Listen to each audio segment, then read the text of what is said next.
Right. He was a photographer. Right. That's how he started.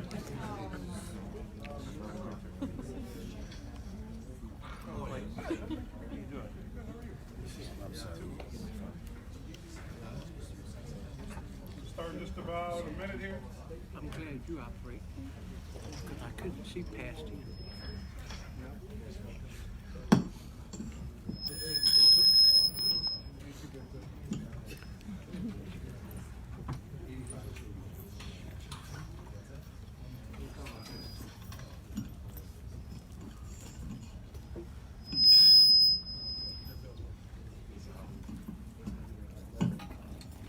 We gonna hear you.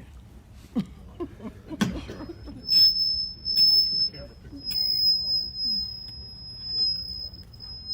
Really? I don't like noise Disregard like that. That's a good one. We gonna try our Said best. and done. We gonna try our best. Thanks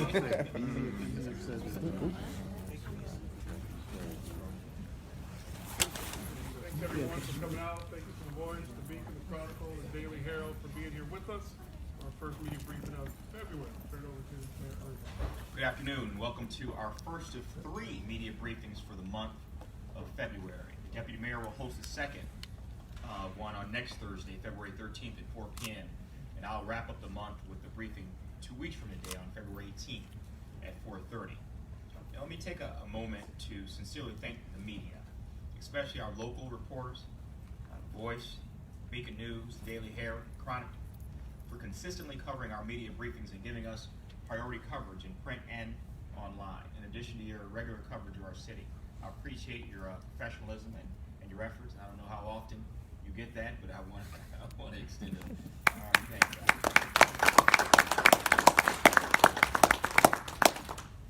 We had a whirlwind month in January with some major wins at City Council and in the community, including our focus on January as a National Mentoring Month, and our renewed focus on mentoring in Aurora as a way to curb violence, and more importantly, as a way to encourage achievement across the board with our youth.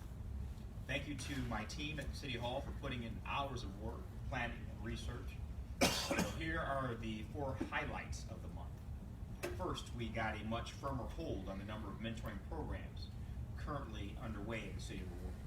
As a city, we have been promoting only 5 programs for many years.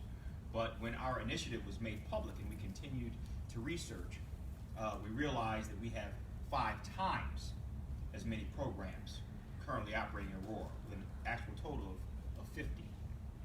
Even since we met last month, there have been more program leaders who have contacted us.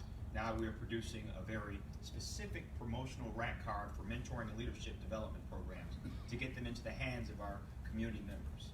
There's a specific request from our principals and our police officers, and I'm glad we can help close that gap. Second, we also put a public spotlight on mentoring programs and presented them with the Service Above Self Awards in front of a crowd of over 800 people at the annual MLK ceremony. Immediately following the ceremony, parents in the audience approached program leaders to get more information so their children could participate. People don't know what they don't know, so we are committed to helping them know. Third, we spent time meeting with youth throughout the community, both to hear from them on their thoughts and also to provide them with motivational speakers and life skills to help them build their foundations. Our students have strong voices and insight, and at the same time, they are asking for help to navigate life.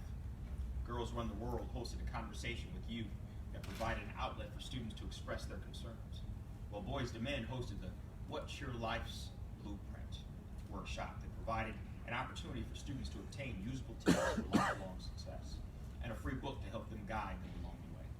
We then, through my office's help, set out to inspire more than 1,000 students at Calvert Middle School and Granger Middle School with a young motivational speaker, Ian Michael Brock. It was nothing less than magical what happened at those assemblies. Finally, we assembled leaders of mentoring programs and educators for the first time in more than a decade. While some programs have been in existence since our last meeting, many have not. So it is important to connect the dots. Last Friday, more than 50 people came together to discuss one topic: mentoring.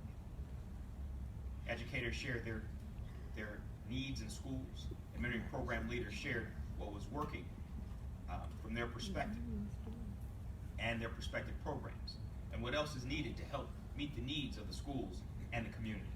It was a healthy conversation that allowed people to come face to face with others who have the same passion and belief that mentoring matters. Today I'm happy to announce that a group of leaders will continue to come together to network, collaborate, and benchmark best practices under the banner of the Aurora Mentoring Alliance, a roundtable initiative through my office that will allow the conversation to continue in a substantive way.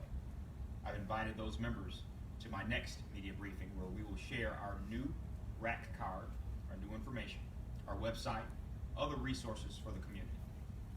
Now, there are a number of steps that we're going to take. 2 of the 4 steps, the first 2, is to provide opportunities for this group to continue to come together under the Aurora Mentoring Alliance banner. 2, to produce distributable information for the community in a variety of formats and a one-click website for mentoring programs, trying to make this as easy as possible for folks to get the services they need for their young people. And the other 2 steps come from the research over this past month. Step 1, mentoring programs have been affected by reduction in corporate donations that were once plentiful. Corporations aren't providing as much money as they have been in the past. Corporations have downsized or closed, and so have their budgets and supported these programs. However, I meet regularly with businesses, some of them multi-million or multi-billion-dollar businesses that are right here in Aurora. These corporations want to contribute to the community and provide mentoring and internship programs. When we meet, this initiative will be one of the many options I can provide for the executives to consider as they make their civic engagement plans for the community throughout the year. Step 2 is something we began piloting last fall, long before this initiative came to fruition, but very timely. Let me ask 3 of my staff members to join me. Simon Rodriguez, are you in the room? Man, Simon. Youth Services Manager. Nick Thompson, Communications Coordinator. Nick, where you at, brother? He's on the camera. And Denzel Lee, brand new father.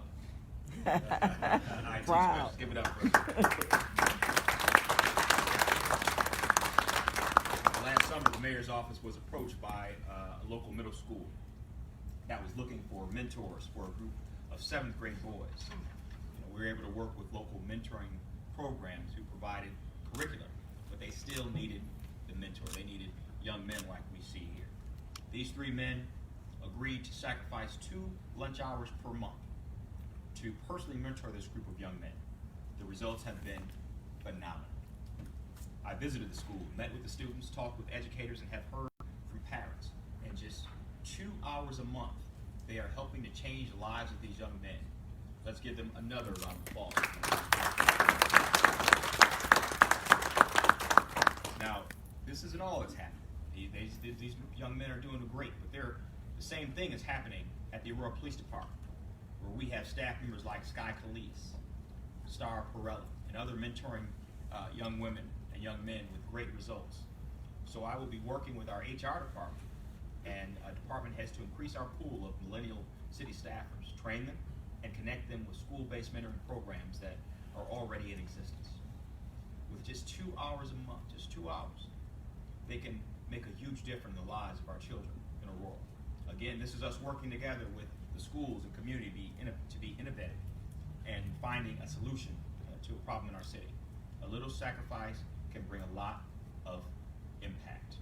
Imagine if the other companies that I came in contact with, that all of us come in contact with, follow the suit of City Hall. We can do this in the City of Lights, and we can make this astonishing. Thank you, guys. Thank you for what you do. One more round of applause. Before you sit down, I'm going to ask if the media have any questions about our mentoring program, or maybe what these young gentlemen engage in when they go to this junior high school and speak to these kids. Mayor? Yes, sir. How many groups did you say that are going to end up on the card that you discovered? About 30. 30 are on the card, 30. 50 that we identified. Okay. Yes, sir. Is there a way to measure success, something concrete, or is it more maybe a gut feeling that this is working? No, absolutely not. We do plan to set up, as we start this mentoring program as well as other programs we plan to start throughout the city of Aurora over the next year, we'll set up matrix so we can measure the success and outcome of everything that we do to show that these kids will actually benefit. And there are other statistics out there as well that show that kids, especially in low-income areas or single family circumstances, do benefit greatly from having a mentor in their life. Oftentimes, the single parent that raised them are all in similar circumstance that I was in growing up. My mom's working, so me and my little brother just run around getting in trouble all the time, you know. And back then, we had an opportunity to have a big brother, big sister program. That doesn't exist anymore in Aurora. How did that help you? And that helped me substantially. It kept us out of a whole lot of trouble. It introduced us to things that we had, given the fact that we didn't have fathers in our life. Now, And is that experience kind of an inspiration? absolutely inspiration. And these young men here, many of the students they come in contact with, don't have any direction or guidance, don't have that mentor that they represent. So just meeting with them those 2 hours per month that they meet with them makes a huge difference. But we will, as a city, look to measure and create a matrix to show the success. And matter of fact, I believe Boys to Men, he was in a mentoring group. You have Boys to Men? Right. He's in a mentoring group himself. Right, a Clayton's mentoring group. And now he not only worked, before he worked with the city, worked as a teacher for District 131, which is one of the reasons we brought him on. These are a direct example of the success that these mentoring programs can prove for kids. Very good question. Any other questions? Thank you, gentlemen. Appreciate it. One more round of applause.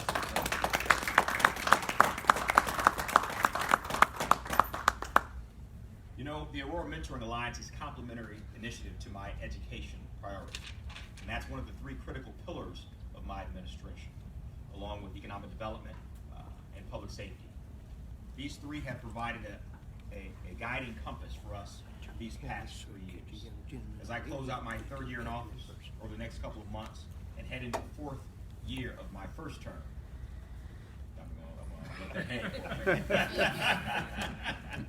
I look forward to highlighting some of our achievements this past year and previewing some of those plans for the next year during my annual State of the City Address next month. For many years, the State of the City Address was held at a luncheon in the middle of the day, with quickly sold out seats prohibiting many community members from participating.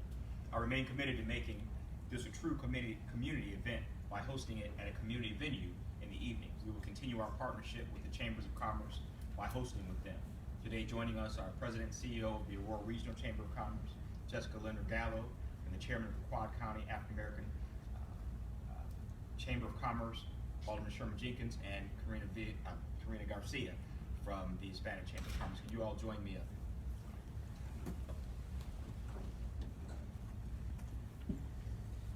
Now, in 2018, my first day of the city was held at the Paramount Theater.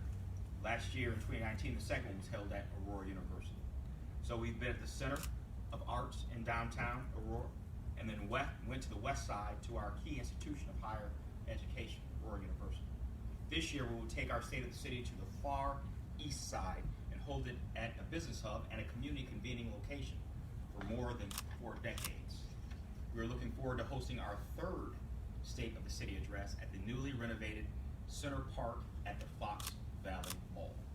Now, this has never been done before. This will be the first time we've ever had a State of City in a venue such as this, and it's going to be amazing. So look forward to it, and I hope everyone that's in this room is present there. The General Manager, Scott Sampson, is here with us today. Please join us, Scott. Scott, with my brothers win.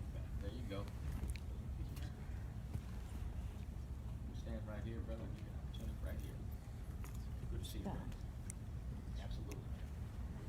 This year's State of the City Address will be held on Tuesday, March 3rd at 6 p.m. The theme of our 3rd year is 3 R's: renewal, redevelopment, and revival.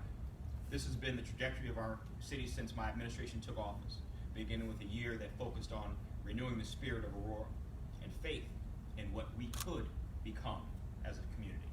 The dominoes began to fall as we redeveloped the city, figuratively and literally, which continues happening to this day.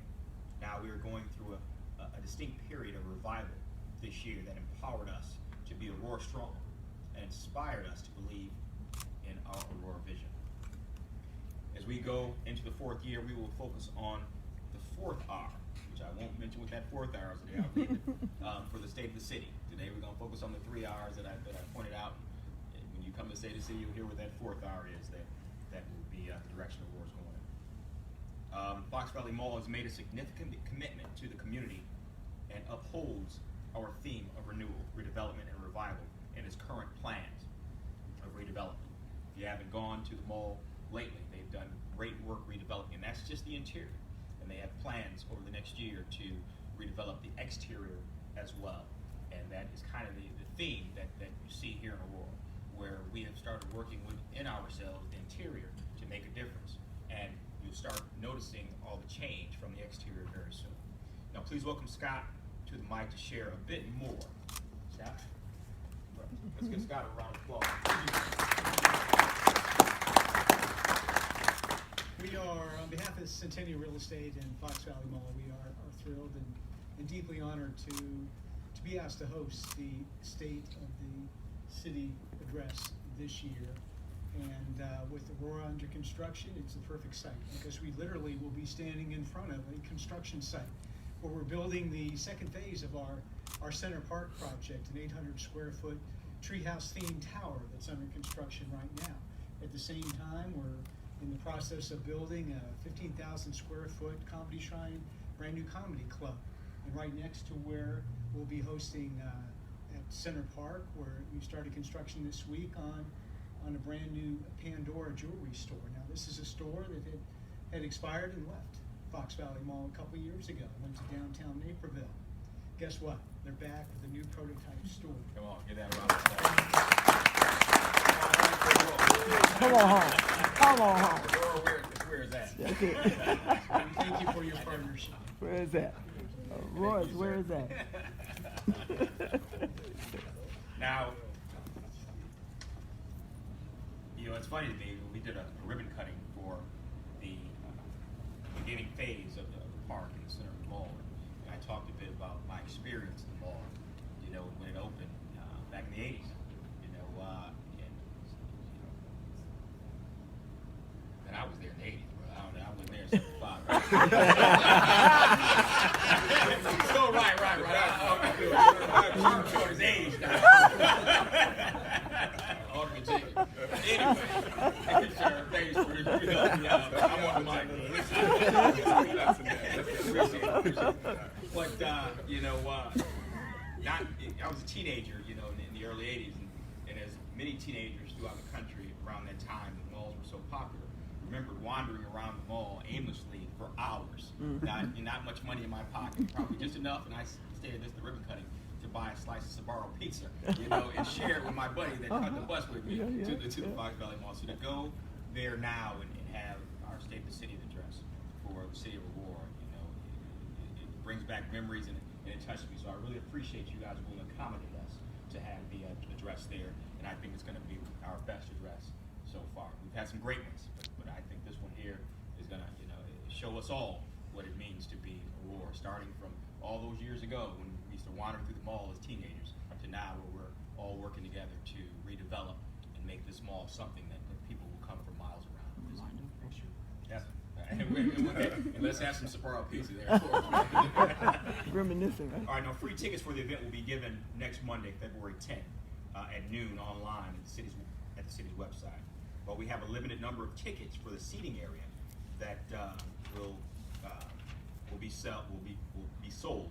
Remember, the mall will be open throughout the whole event, and we encourage everyone to come out and watch from the surrounding areas and shop before and after. Let me say that one more time. Come to the Fox Valley Mall, and you can shop before and after, you know, our State of the City event. So we hope we can fill the mall and show some support for everything they're doing and show some support for the city in our State of the City address for my third year in office. So that, anybody have any questions? Any media have any questions about that? Is the pizza on you this time? Again? Are you talking to me? We'll work it out between us. Right? We'll split it, just like I used to back in the day. How many times? Right. Yes, sir. Whose idea was it to have it at the mall? You know, Mr. Clayton Muhammad, you know, as we talk talked this year about, yeah, just give it a play. We talked this year about, redevelopment and revitalization, and the fact that we've already had one in the center of town, already had one on the west side, that we were looking for a place to have it on the far east side. And, with the history of the mall and what it's been to Aurora, and the fact that the mall and the mall area around there, creates the second most retail revenue in the state, second to the Magnificent Mile. Second to the Magnificent Mile, right here in Aurora, we thought this was the absolute best place to go. And when Clayton mentioned to, I said, you're talking about, we had about 3 options. I said, wait a minute, what'd you say, Fox Valley Mall? Let's go right there. Right there. So, let's thank Clayton for suggesting that idea, and we jumped on it. And most importantly, the mall stepped up and said, look, we're willing to host this, and we're going to make it a special occasion for the city of Aurora. Mayor, I do have it's really a question for Scott, because we've seen a lot of thoughts, some that were actually put in drawings and stuff about the future of the mall and what you guys are going to do outside. Are those plans coming through pretty quickly? Do you guys have more concrete of what your ideas and your plans are for the outside of the mall, the different possibilities? As you can imagine, with such a major project, a lot is happening behind the scenes. Right. And we meet on a regular basis, tomorrow morning again, every other week with our partners here at the city, the building and permits and planning, and with our development executives. And we're working through all of those elements now that are not limited to just the renovation of the mall interior exterior. We're talking about addition of, like a lot of malls, in order to reinvent themselves, we're looking at adding residential, entertainment, cinema, restaurants, different types of retail, and primarily experiences as well, including the green space like we've added to the inside, but even bigger and bolder on the outside, and reimagining the entire shopping center from the outside in. I would like to think that you'd start to see some things happening yet this year with a 2 to 3 year timetable for the major elements to go on. But the city's been great to work with, and it definitely is something that has a sense of urgency. Any more questions? All right, well, that concludes our media briefing for today. I will see you in 2 weeks. So Chuck will see you next week. I'll see you the week after that, and we'll talk a little bit more. Woo! See you still down.